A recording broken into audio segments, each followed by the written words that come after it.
গাইবান্ধা থেকে বগুড়া আসছে ট্রেন।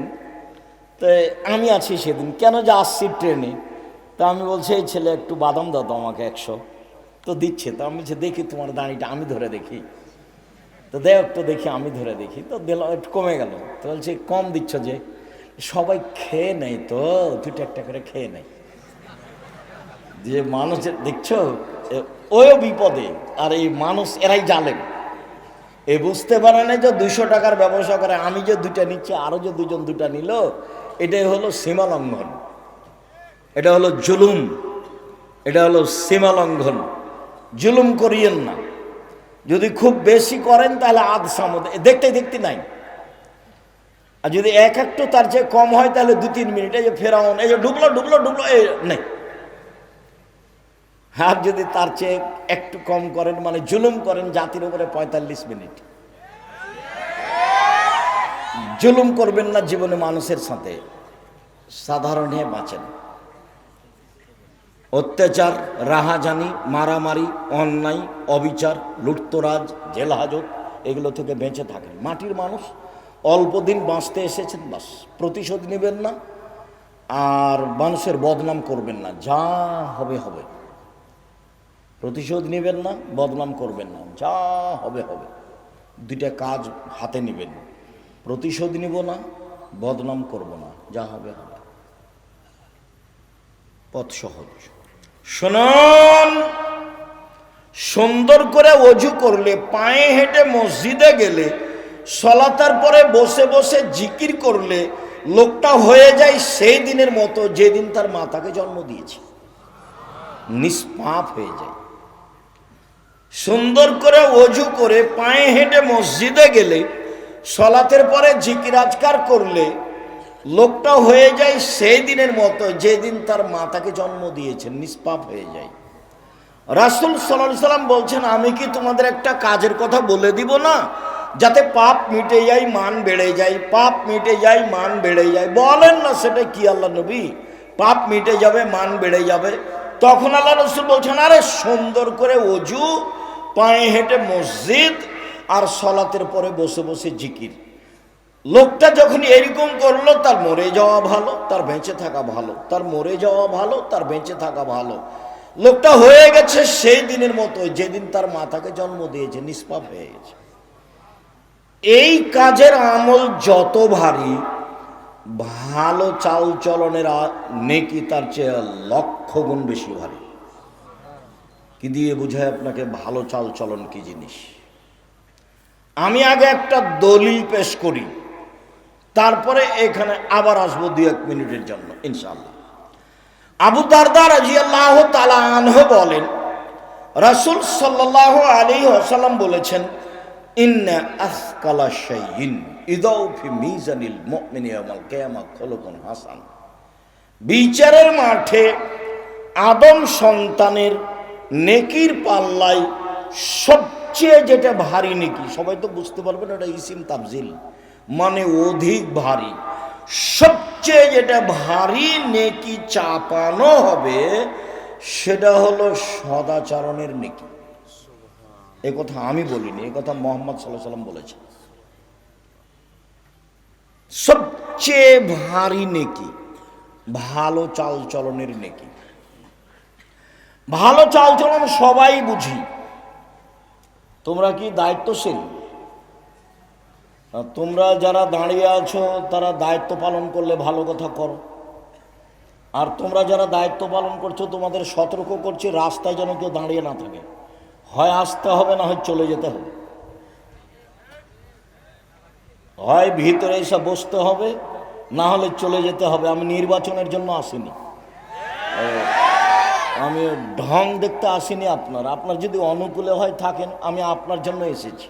যদি আপনার অনুকূলে না হয়, রাত অনেক হয়ে গেছে, বাড়ি যান। আপনি এখানে গল্প করছেন কেন? নিজেকে পশু প্রাণী মনে করছেন কেন? আমি তো আপনাকে পশু প্রাণী মনে করিনি, আপনাকে তো আমি মানুষ মনে করছি, এবং আমি আপনার জন্য এসেছি। আপনাকে আমি অন্তর থেকে ভালোবাসি। আপনি আমার দিনী ভাই, আপনি আমার দিনী বোন, আমি আপনার জন্য এসেছি। আছেন, আর আমি উঠতেই ছেলে টান দিয়েছি, তেমনি আমি আপনার মুখের উপরে পড়ে গেছি। তখন আপনি বলছেন বসেন বসেন বসেন, কোনো সমস্যা নেই, বসেন বসেন, কোনো সমস্যা নেই। একটু পরে আর একটা অটোতে একজন বসে আছে, আর একজন উঠে না বসতে ও টান দিয়েছে, তখন ও একবারে ওর ওপরে হুমড়ি খেয়ে পড়ে গেছে। তখন বসে থাকা লোকটা বলছে, চোখ নাই, চোখ নাই, দেখতে পান না, হিসাব করে গাড়িতে উঠেন না, বিবেচনা নেই। কোনটা ভালো লাগলো আপনাকে? তাহলে আমরা সবাই ভালো চালচলন বুঝি, ভালো চালচলন খুব দিনের মতো বুঝি। এবার বুঝলাম যে ভালো চালচলন সবাই বুঝি, আর এটাও অবগত হলাম যে নেকির পাল্লায় সবচেয়ে ভারী নেকি ভালো চালচলনের নেকি। এমন কোনো ইবাদত নাই পৃথিবীতে যার নেকি ভালো চালচলনের নেকির মতো ভারী হতে পারে। দুনিয়াতে দুইটা তাসবিহ আছে, তার নেকি ভারী, তবে সবচেয়ে ভারী নয়। রাসূল সাল্লাল্লাহু আলাইহি ওয়াসাল্লাম বলছেন, পৃথিবীর মানুষ শোনো, কালেমা তানে, দুইটি বাক্য, খাফিফা তানে আলাল লিসানে, উচ্চারণে হালকা, ওযু লাগে না, শরীরে শক্তি লাগে না, টাকা লাগে না। ইবাদতে টাকা লাগে, তার নাম হজ। ওযু লাগে, তার নাম সালাত। কষ্ট পাওয়া যায়, তার নাম সিয়াম, না খেয়ে থাকতে হয়, ইচ্ছা করলে পানি পান করা যায় না, এগুলো ইবাদত, শ্রম আছে। কিন্তু অবাক ইবাদত আছে, দুইটা বাক্য একেবারে হালকা উচ্চারণে, আর রহমানের নিকটে প্রিয়, আর দাড়ি পাল্লায় ভারী। সেটা হচ্ছে সুবহানাল্লাহি ওয়া বিহামদিহি সুবহানাল্লাহিল আযীম, সুবহানাল্লাহি ওয়া বিহামদিহি সুবহানাল্লাহিল আযীম। তবে আল্লাহ রাসূল বলেননি যে সবচেয়ে ভারী, বলেছেন যে ভারী, সাকিলাতানি ফিল মিজানে, দাড়ি পাল্লায় ভারী, তবে বলেননি যে সবচেয়ে ভারী। এইখানে বলেছেন যে ভালো চাল চলনের নেকি সবচেয়ে ভারী। মহান আল্লাহ বলেন ভালো চাল চলন, ইদফা বিল্লাতি হি আহসান ফাইদাল্লাযী বাইনাকা ওয়া বাইনা আদাওয়া কান্নাহু ওয়ালিউন হামিম। মুহাম্মদ সাল্লাল্লাহু আলাইহি সাল্লাম আপনি মানুষের সাথে ভালো আচরণে প্রতি উত্তর দেন। মানুষের সাথে কথা বলার সময় প্রতিপক্ষ যা বলবে, যেভাবে বলবে, আপনি তার চেয়ে উত্তম ভালোভাবে বলবেন। ঠগা হোক আর জিতা হোক, কোনো সময় নিজেকে কষ্ট দিবেন না যে অত বলে নিল, অত বলে নিত। বস্তির মহিলা ঝগড়া লাগলেই এমন ফাহেস কথা বলে, ও মনে করে যে যত অশ্লীল বলতে পেরেছে তত খুশি। যখন ঝগড়া শেষ হয়ে যায় তখন ও বলে, যাক স্বাদ মিটিয়ে নিয়েছি, একবারে মন ভরে বলেছি, স্বাদ মিটিয়ে নিয়েছি, একথা বলে। তাহলে কি ও সফল? জি না, ও সফল নয়। সম্মানিত দিনী ভাই বোন, বলছিলাম প্রতি উত্তর সুন্দর দিতে হবে, তাহলে যে দূরত্ব শত্রুতা রয়েছে অন্তরঙ্গ বন্ধুতে পরিণত হবে। মহান আল্লাহ বলেন, ওয়াজাদিলহুম বিল্লাতি হি আহসান। মুহাম্মদ সাল্লাল্লাহু আলাইহি সাল্লাম শুনুন, তর্ক বিতর্কে, বাক বিতণ্ডে, শক্ত প্রতি উত্তরের সময় প্রতিপক্ষ যা বলে আপনি তার চেয়ে উত্তম বলুন। প্রতিপক্ষ যা বলে আপনি তার চেয়ে উত্তম বলুন। আপনি উত্তম বলতে বাধ্য, কখনো জোর করে কিছু করবেন না, জোর করে মনের সুবিধা নিবেন না। মহান আল্লাহ বলেন, ফাবিমা রাহমাতিম মিনাল্লাহ লিনতা লাহুম ওয়ালাউ কুনতা ফাজ্জান গালিজাল কলব লানফাজ্জু মিন হাওলিক। মুহাম্মদ সাল্লাল্লাহু আলাইহি সাল্লাম, আল্লাহর পক্ষ থেকে বড় দয়া যে আপনি নরম আচরণের হয়েছেন, আপনার আচরণটা নরম। যদি আপনি কর্কশ হতেন, আপনার স্বভাবটা যদি ভালো না হতো, লানফাজমিন হাওলেক, মানুষ আপনার পাশ থেকে সরে যেত। শুনুন, ফাফু আনহুম, আপনি মানুষকে মাফ করুন। জীবনে প্রতিশোধ নেবেন না, শুধু মাপ। প্রতিশোধ নেই, শুধু মাপ। দেখা যাক কি হয়, কত লস হয়। শুনুন, ওয়াস্তাগফির লাহুম, আপনি মানুষের জন্য ক্ষমা চান। আপনাকে গালি দিয়ে যে পাপ করেছে, আপনি পাল্টা বলুন, আল্লাহ, ও আমাকে গালি দিয়ে পাপ করেছে, তুমি তাকে ক্ষমা করে দাও। প্রতিপক্ষর সিম গাছ,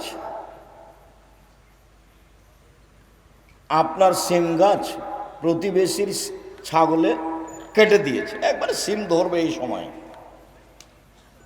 তখন প্রতিপক্ষ কিছু গালি দিয়েছে,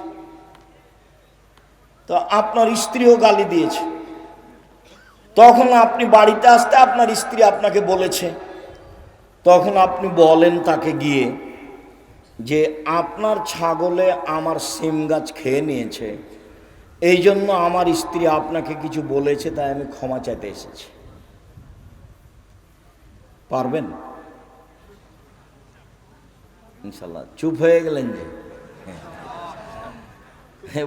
আজকে এখান থেকে উঠে বড় ভাইকে ক্ষমা করে দিতে হবে, ওরই কারে গন্ডগোল হয়েছে, কথা হয় না অনেক দিন থেকে। আর আপনার মায়ের সাথেই ছেলে, তোমার মায়ের সাথে তোমার চাচি যেটা বড়, ওর সাথে আর কথা হয় না। গন্ডগোল কিন্তু তোমার চাচির কারণেই হয়েছে।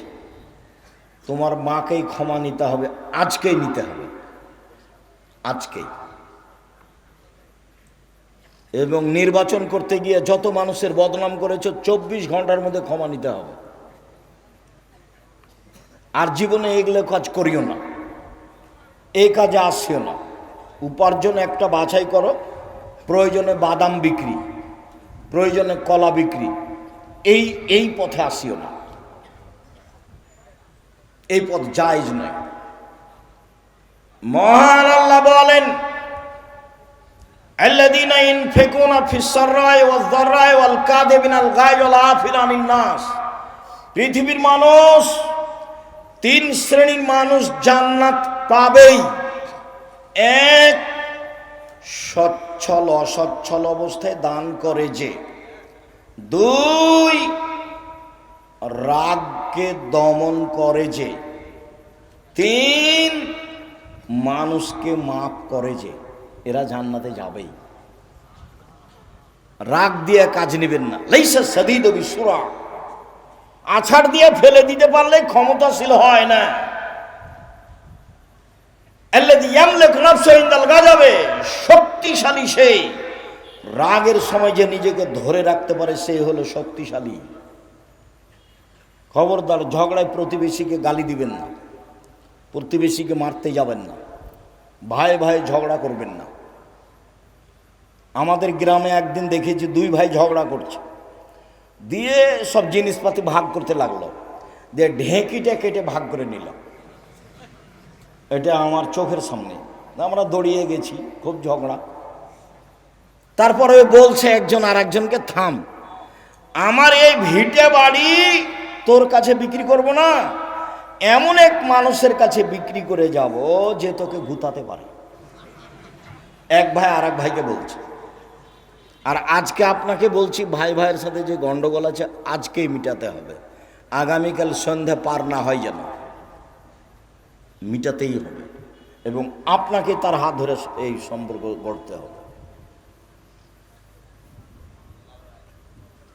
যতদিন পর্যন্ত সম্পর্ক না ঠিক হয়েছে, ততদিন পর্যন্ত ইবাদত কবুল হয় না। মৌলানা সাহেবেরা খুব বিপদে আছে। মৌলানা সাহেবরা কি আছে? খুব বিপদে আছে।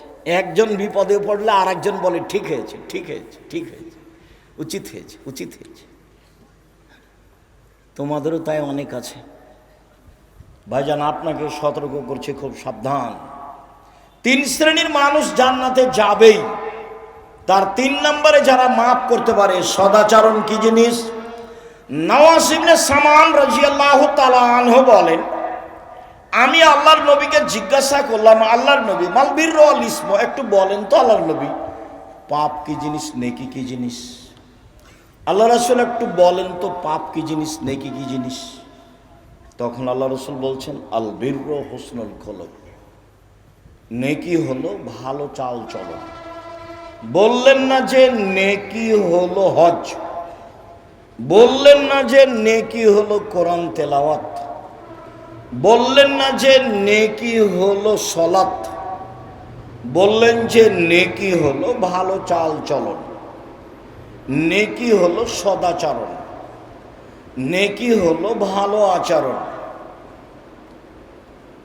মোজাইনা কাবিলার একজন সাহাবী বলছেন, কালু, সাহাবীগণ বললেন, ইয়া রাসূলুল্লাহ, মা উতিয়াল ইনসানু মা খায়রু মাতিল ইনসানু, মানুষকে যত নেয়ামত দেওয়া হয়েছে তার সবচেয়ে উত্তম কোনটা? আল্লাহ রাসূল বলেন তো, সবচেয়ে উত্তম নেয়ামত কোনটা?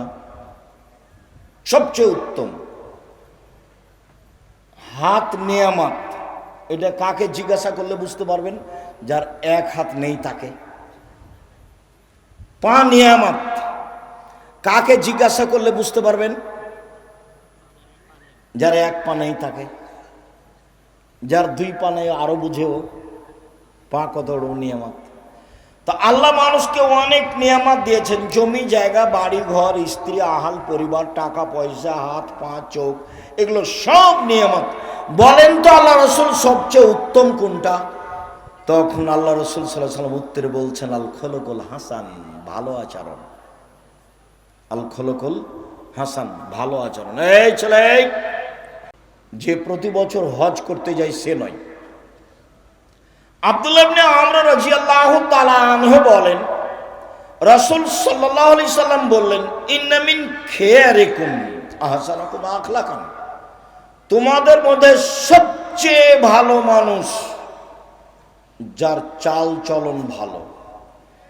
আমার কাছে সবচেয়ে প্রিয় মানুষ যার চাল চলন ভালো। আব্দুল্লাহ ইবনে আমর রাদিয়াল্লাহু তাআলা আনহু বলেন, একদা আল্লাহ রাসূলকে বলা হলো, আল্লাহ রাসূল, আইয়ুন্নাসে আফজাল, সবচেয়ে ভালো মানুষ কে? দেখেন তো কি উত্তর আছে। আল্লাহ রাসূল একটু বলেন তো সবচেয়ে ভালো মানুষ কে? তখন আল্লাহ রাসূল সাল্লাল্লাহু আলাইহি ওয়াসাল্লাম বলছেন, সাদুকুল লিসান মাহমুমুল কলব, সত্যবাদী যে, অন্তর পরিষ্কার যার, সেই ভালো মানুষ। সত্যবাদী যে, অন্তর পরিষ্কার যার। তখন সাহাবীগণ বললেন, সত্যবাদী এটা বুঝি, কিন্তু মাহমুমুল কলব এই কথা বুঝি না, এটা কি? তখন আল্লাহ রাসূল বলছেন, আন-নাকিয়ু ওয়াত-তাকিয়ু, স্বচ্ছ পরহেজগার, স্বচ্ছ পরহেজগার, স্বচ্ছ পরহেজগার, সেই হলো সবচেয়ে ভালো মানুষ। তখন আল্লাহ রাসূল আবার বলছেন, শোনো, স্বচ্ছ মানুষ কে? এক, লা ইসমা আলাইহি, যার পাপ নেই সে, পাপ করলে ক্ষমা চায়। দুই, ওয়ালা বাগিয়া, সীমালঙ্ঘন নেই যার। তিন, ওয়ালা গিল্লা, আত্মসাৎ নেই যার। চার, ওয়ালা হাসাদা, হিংসা নেই যার। এক, পাপ নেই যার। মনে থাকবে না মনে হয়? পাপ নাই কার? পাপ হলে ক্ষমা চাই যে তার, এটা যে মনে থাকবে না? একবার তো বলা হয়েছে প্রথমে যে আদম সন্তানই পাপী, তো এখন পাপ নাই কার, তাহলে কার বলবেন? পাপ হলে ক্ষমা চাই যে তার পাপ নেই। দুই, সীমালঙ্ঘন নেই যার, সেই ভালো। যে একটা দুটা বাদাম নিয়ে নেয় সেও সীমালঙ্ঘন করে। তিন, আত্মসাৎ নেই যার। আব্দুল্লাহ বক্তব্য বলছে যে ন্যায়পরায়ণ আর আমানতদার আর সত্যবাদী যদি নেতা হয় তাহলে অর্ধেক শাসন দেশে কায়েম হয়ে গেছে। মানে 1999 জন দায়িত্বশীলকে আপনি পাবেন না যে তার ভিতরে আমানতদারি আছে। 10-এর পয়সাকেও ভাগ করে নেই। আল্লাহর নবী বলছেন বিচারের মাঠে 3 শ্রেণীর মানুষের সাথে আল্লাহ কথা বলবেন না। তার এক শ্রেণী হচ্ছে মালিকুন কাযাব, মিথ্যুক দায়িত্বশীল।